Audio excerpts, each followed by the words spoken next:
पुणी खसला सुना दर जदि आपण माने भी सुना किणा प्लान करुछंती तेबे आपणक पई रहिछि बड़ खुशी खबर। उभय 22 कैरेट और 24 कैरेट दाम रे सुना दर रे ह्रास देखा मिली। आसतु संपूर्ण अपडेट जानिबा। जदि आपण माने भी सुना किणा प्लान करुछंती तेबे एति टका दे मध्य किनि पारिबे।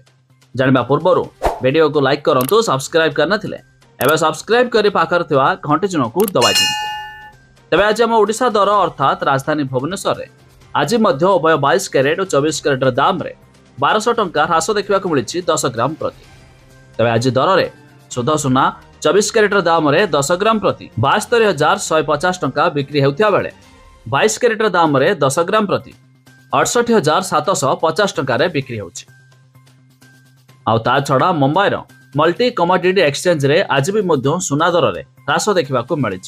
तेबे अर्थात मुंबई दर रे आज शुद्ध सुना 24 कैरेट दाम रे 10 ग्राम प्रति 73,450 टंका बिक्री हेउथिया बेले 22 कैरेट दाम रे 10 ग्राम प्रति 69,000 टंका रे पहुंची।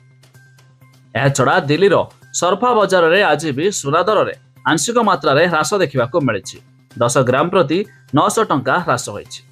तेबे आज दिल्ली दर रे शुद्ध सुना 24 कैरेट दाम रे 10 ग्राम प्रति 72,800 टंका रहिथिया बेले 22 कैरेट दाम रे 10 ग्राम प्रति 69,750 टंका देखा मिली आज दर रे।